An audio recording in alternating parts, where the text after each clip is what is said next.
Good morning, Powerhouse. It is Saturday, 9/11, and I look forward to our guest today for Informal Convos. Oh, I'm getting quick, y'all. I'm getting quick.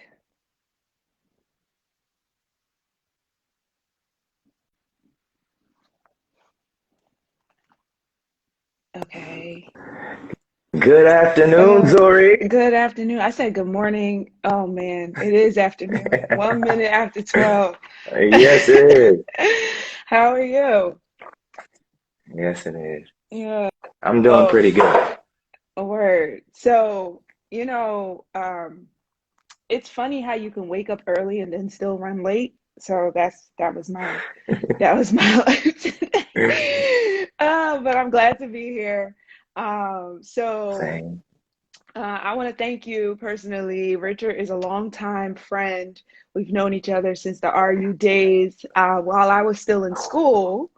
So he was the first group that I was an RA for. And so that's interesting. So we're only like 2 years apart, like in terms of Mm. school, or two or three, 2.5. I don't really know. Um, but I'm really glad to have you here. So I'm going to let you introduce yourself formally to the people, and then we'll kind of like flow into the informal combo. All right. Well, thank you for having me, Zori, and Powerhouse Connect. All Hey. right. I'm Dr. Richard Moses. As Zori mentioned, we met back in 2008 when I went to Rutgers University. I'm originally from North New Jersey, grew up throughout Essex County, though. Um, Went to Orange High School, from there to Rutgers University, and then from there to Penn State College of Medicine. And currently I'm active duty United States Navy, doing anesthesia residency at this moment. Okay, With that resident. being said, before we go any further, I do want to say all views expressed during this call are views of my own and do not represent the United States military or the United States government. Okay, boom. We got to be official on here because Yes. they watch it. Word. So I mean, there's so much, like your story is absolutely dynamic and multifolded, like everything. And so Mm. today I feel like there are areas that I've particularly seen you flourish in and really be passionate about in your road to becoming a physician. But Mhm. like, could you talk about how mentorship particularly has significantly shaped how you've navigated through the challenges of even becoming a physician? Yes, I will. So mentorship is absolutely crucial. I think a lot of times we see people and we see them for face value and they get all the glory, all the credit, all the recognition. But if you were to pull back the veil, even for me, if you were to look behind the scenes, you'll notice that there's so many hands that are lifting me up at this moment that allows me to be in this place. So when it comes to mentorship, we think about it from the traditional sense where we find somebody that meshes with our vibes, who's doing the things that we want to do, and we Right. spend every day with them. And I think that is excellent.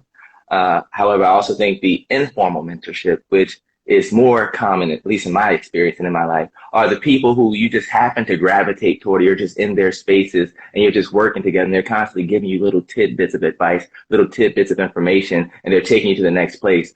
Um, what I found is doing the traditional way of having a mentor, sometimes it starts to feel like it's a responsibility in Mm-hmm. the sense that I have to maintain connection. I have to constantly engage them. I have to constantly be knocking on their door trying to get something done. And I think that is an important thing to do. Um, but also having those informal mentors where it seems as if it's just easy to communicate. Right. And what I would say to anybody looking for a mentor doesn't have to be somebody who's in your field or somebody who's doing what you're doing or want to do. A mentor is somebody who has wisdom, who's willing to help you think through things. They're not going to give you answers. They're going to challenge you to critically think about what you're asking or what you want to do or where you want to go. And then 9 times out of 10, they're going to have connections to Yeah. connect you to somebody who can help you get going in that direction. In that direction, exactly. And so Mm-hmm. I think, what I've also seen around in terms of not just you, but people who tend to be successful, it's also the company you keep too. Can you talk about Oh, the yeah. importance of like not just the people who you feel like are feeding into you, but also your socializing and who you connect Mm. with on a friendship level, and how has that has like encouraged you and empowered you to move forward. So, yes, I think it's important to have different groups of friends for different things. Right. And that is throughout life. You know, we are multifaceted individuals, and our entire life isn't this pursuit of a career or whatever it is. Some of our life is doing hobbies, whatever those things may be. So it's important to have a wide array of friends. Mm, But the one thing that you're chasing, you want to make sure you have somebody with a similar view. So my closest friends are doctors. So from undergrad, at least, from undergrad, my closest friend in undergrad, she's a doctor of veterinary medicine. We don't do the same thing, but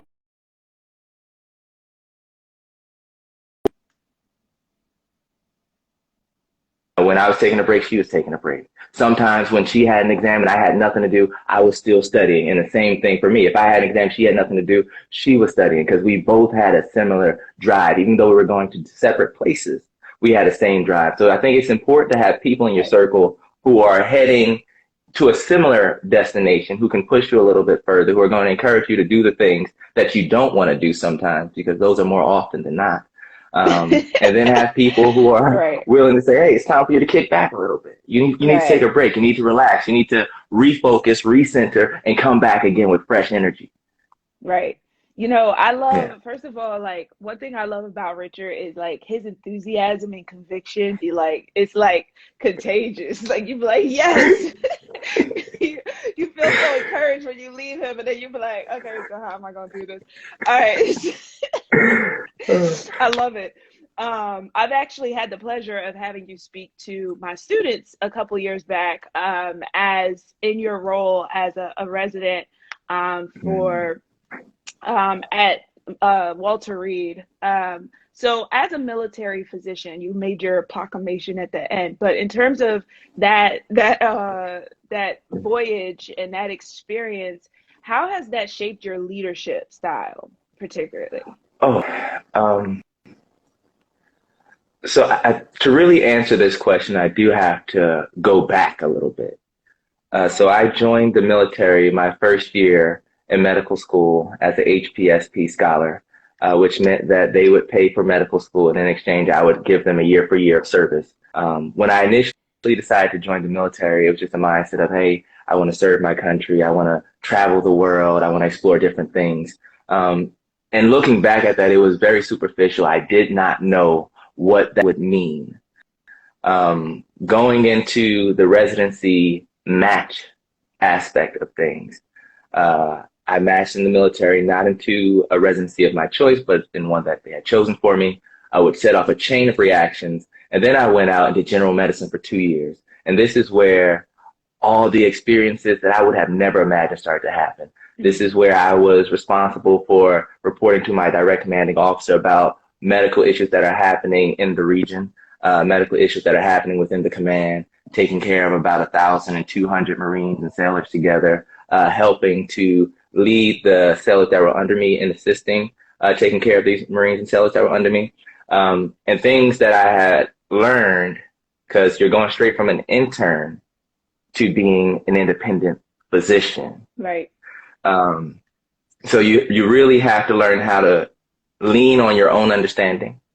You really have to learn how to be humble and ask for help, because I am a baby doc at that point. So it's really important that I feel comfortable going to somebody else saying, this is above my pay Right. grade. Right. Like, yes, I've read about it, but I really haven't taken care of this just yet. How can I go about treating this individual? Had to be Mm, comfortable saying, I don't know.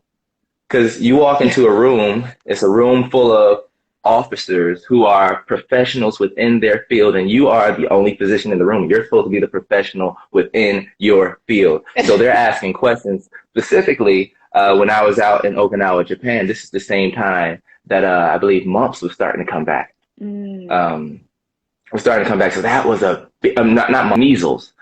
Measles was starting to spread again at this time.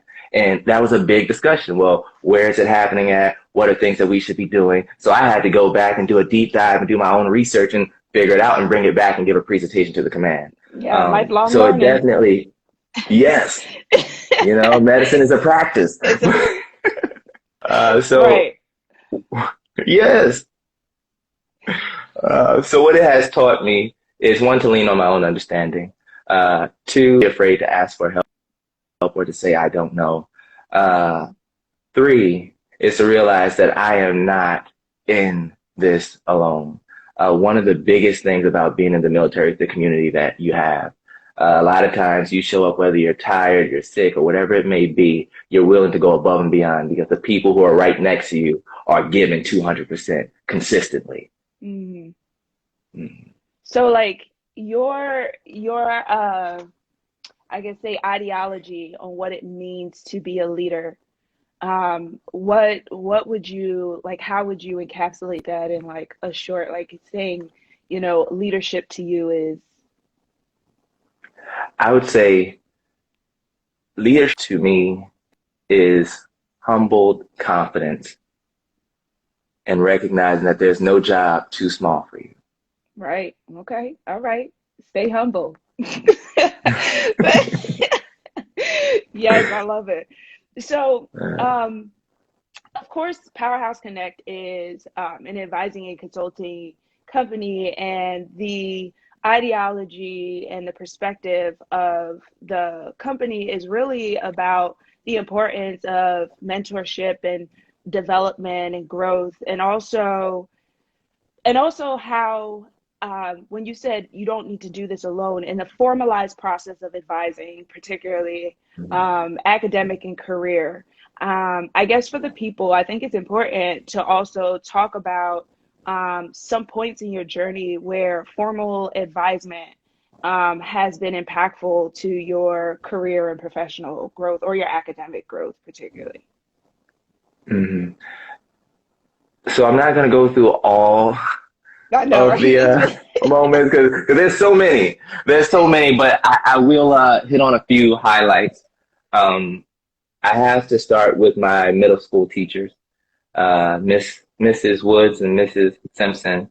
This is where it all started. These two women, what they saw in me at that time, but they saw something. They saw a And they glimmer. really got me on a road of just reading, constantly reading, just encouraging me to read. I started to read, the more I started to think. And as I started to think, I started to have things that I wanted to do, things I wanted to become. And I would just walk up to them and share these thoughts with them. And they would be like, okay, you can do it. And I'm like, what? And to really understand why I'm saying what and why that was so significant, it's because at that point I was in special education, pretty much all the way in a private school for kids who are just like, hey, you got kicked out of district, so you're gonna go here Mm, and sink or swim, pretty much, just get through. So for me to be in that position and to be having ideas of what I would and have somebody say, oh yeah, of course you can do it. I remember I told them, I said, hey, I want to be and, my teacher was like, you're going to be the first black president. And then later on, I said, you know what? I want to be an OBGYN. I want to deliver my babies because I don't trust anybody delivering my babies. And they say, well, you're going to be a doctor. And it's just amazing to me to have that level of faith and confidence in my abilities with no evidence. with no There's no evidence, okay. evidence that I know how to succeed, that I am going to be successful, that I can even compete out in the world. But somehow they saw that. Um, Mm-hmm. So fast forward some, went to Orange High School, met some people there. My guidance counselor at the time, once again, she saw something. It's really just like a blessing in the pipeline. People are just lining up at this point. And she was like, you know Right. what, Richard, you're going to go to undergrad. We have these tours happening. I want you to be there. Mm-hmm. And that was it. Fast forward a little bit more. You get to undergrad. I run into the man of all men, The the Sun infamous Tzu of them all, Dean Foster. Uncle Frank. This is a man, yes, this is a man who I would call an informal mentor.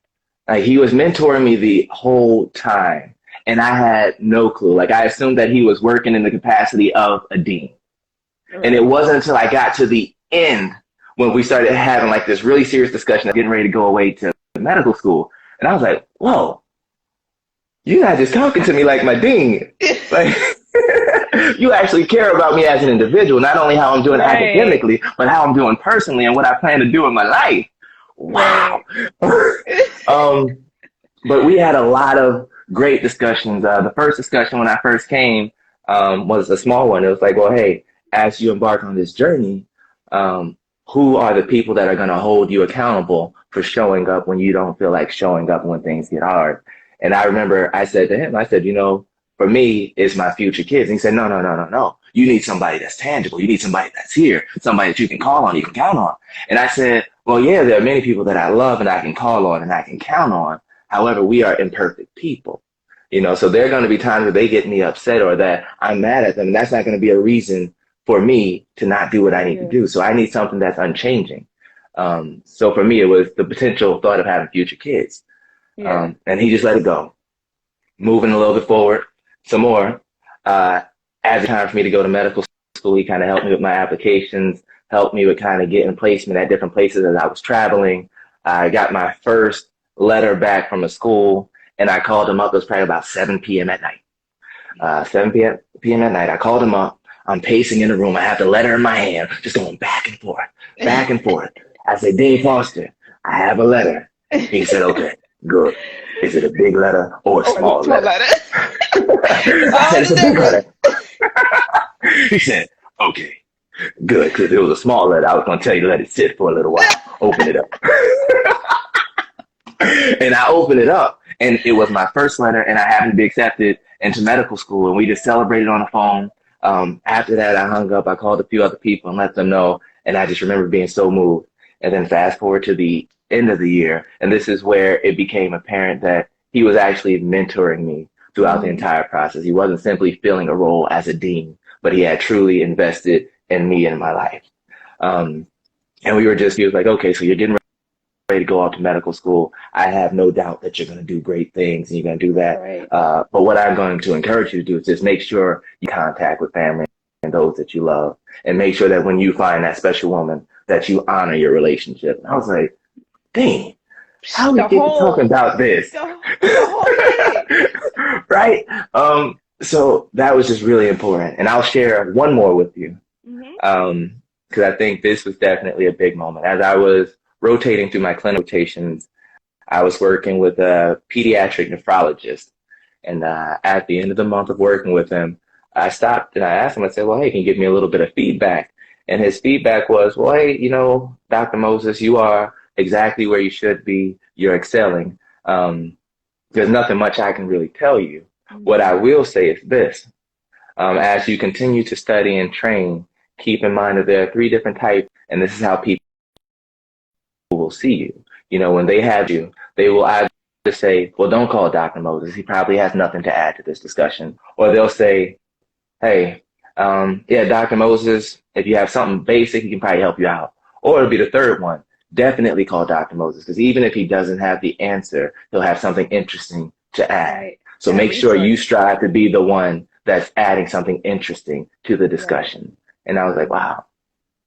That's leveled. And I think I mean, in the sentiment of connection, and it's also not for you just to benefit, but from others to benefit from Mm-hmm. you. And so that idea of excellence is not a selfish concept. It is Yeah. definitely something that says, I am excellent so that I can also empower and encourage excellence. And so being a resource to others is huge. And it also reinforces like how you learn and what you gain from your own experiences. So I feel like Mm-hmm. who we are small imprints of the many experiences and the people in our lives that have shaped us, whether it's our determination, our very ambitious endeavors and Mm-hmm. visions, and our social groups can often help us not only cherish and value what we've have accomplished, because I like, for instance, mothers, my Definitely. mom is forever my biggest fan, and I know yours is too. And so it's like one of those where it's like it don't matter what you do at this point. It's like that's my baby. He's good, right? But then you also have people like Dean Foster, who if you start going left, he gonna be like, bro, that's not. I don't know where you going. I hope you know what you're doing, right? Yes. It's a good balance. And so I guess before we sign off, today is 9/11, and you are a Mhm. serving military physician. What acknowledgement would you like to give to that in terms of your role in the and what you've experienced as a military man? I think today marks the 20th anniversary of 9/11. I think it's really important that we stop and just acknowledge that the lives that were lost, of the men and women that lost their lives that day. We acknowledge those who were called to duty and showed up and did their best at that moment. And more importantly, we acknowledge those whose lives has been forever changed. Um, I think today is a call to be reminded to be engaged. You never really know what people are going through. You never really know whether or not you're going to see somebody tomorrow. So it's important to make sure that you're checking in on your family, your friends, and your loved ones, and doing it in a way that's not just like, hey, I'm just calling to say, hey, goodbye, but in a Mm-hmm. way that you just sit there. I found that silence has a way of allowing the truth to speak itself. So make sure that you're taking the opportunity to reach out to family, reach out to friends, and just let them know they appreciate it and spending time. Yes, I appreciate that message. Uh, for the people who are watching, those who will watch in the Hmm. future, in terms of what you've learned, the meaningful lessons you've learned throughout your experience as a whole, not just within your profession, but who you are and who you Hmm. strive to become. What is a word or piece of advice that you hope to leave with the people? So I think the some of the biggest things that I've learned, and then I'll summarize it. But some of the biggest things that I've learned is to be present in the moment. Um, as when I started this journey, I had blinders on. There was focus. I was going in one direction. As I'm getting closer to finally accomplishing what I set out to do, I'm realizing the importance of being present. I'm realizing that the end goal isn't the best part. It's the middle. It's the experience, the people that you are around. It's the long nights. It's those uncomfortable times. It's those exciting times. Um, those are the moments that matter. It's being present for family and friends and recognizing even though you are on a pursuit of whatever it is that you're chasing, make sure you take time out to be with the people that you love and who love you. Right. Um, and I think the other big thing I would like to share is make sure that you invest in yourself. And by invest in yourself, I mean recognizing your own potential, recognizing your own worth, recognizing that at the end of the day, no matter what anybody thinks or what anybody says, answer for your decisions. Hmm. Um, and more importantly, recognize that anything that you want to happen can happen. I think those are the big things. So take time out to be with family, to be with friends, and enjoy the process. Be present. And two, recognize that you manifest everything that's happening in your life, and good or bad, it is still your choice. It It's is still still your your choice. life. It is yes. Yeah. I think that message, being present, is one of the my personal learning curve because I am so solution focused. I'm also very goal Mm-hmm. oriented, and so it's great to have a plan. It is, but if you're not taking the time out to extrapolate, that word from chemistry, to experience the moments in which that are essentially shaping you for your Mm-hmm. future, then you're not really, and taking in the people around you, you're not really living, right? And so Yeah. I agree, and it's definitely easier said than done, especially for people who are very goal oriented, like you said, very like, I'm doing this and I'm going to do it. And Mm-hmm. so I appreciate having more spontaneous friends and things that are like, let's just do this. Let's just be in the moment. It gives me anxiety, but I appreciate it. Um, but so I want to thank you for coming on today. My pleasure. I am inspired by you and your commitment to your journey. It Mhm. is not by any means this like glorified pretty painting. It has its rough edges, but I think that's what makes it amazing. And Worthwhile. yeah, for sure.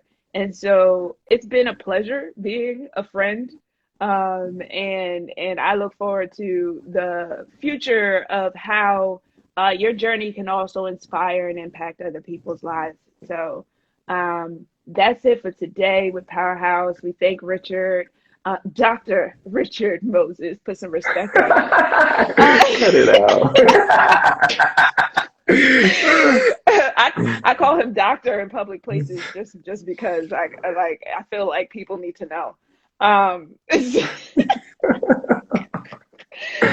Thank you for your time. Powerhouse Connect loves that you joined us, and so I hope that you have a great rest of your Saturday. Oh, Powerhouse Connect, thank you for having me. It is truly a blessing.